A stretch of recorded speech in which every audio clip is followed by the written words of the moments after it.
Salut les bouffons.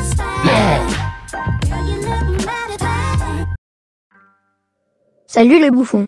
Aujourd'hui, je vais vous parler d'un type de vidéo qui pullule sur YouTube depuis quelques années, les chasseurs de fantômes.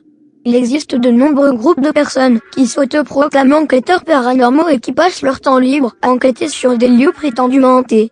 Ils arrivent avec des lampes de poche, des magnétophones, des détecteurs de champs électromagnétiques, des caméras vidéo avec vision nocturne, et d'autres appareils qui ne sont pas conçus à la base pour détecter les fantômes. Comme une boîte à musique, n'est-ce pas mon petit Jerry? Mort de rire. Une partie de l'équipement semble scientifique, mais est-ce vraiment pertinent pour mener une enquête d'utiliser ce genre de matériel? Scientifiquement, quelle preuve avons-nous qu'une entité fait fluctuer les champs électromagnétiques, fait baisser la température ambiante, ou utilise des canaux audio pour communiquer? Absolument aucune. Je dirais que vous avez à peu près autant de chances de détecter un fantôme avec un caméscope, une spirit box et un K2, que d'obtenir la vérité d'une plante d'intérieur en lui accrochant un détecteur de mensonges. Loin de moi de dire que les fantômes n'existent pas.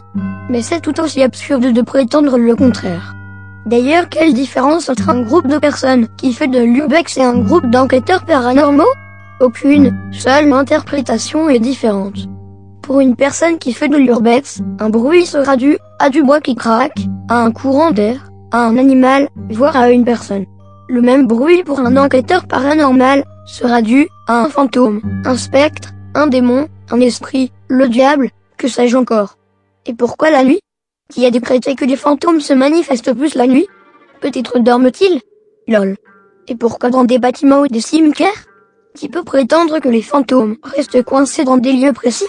Encore une fois, personne.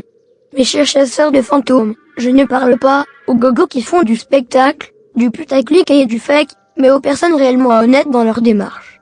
Si vous menez votre enquête avec sincérité, et si vous collectez des données à partir d'appareils de mesure, vous devez prendre plusieurs échantillons à différents moments et sur plusieurs jours.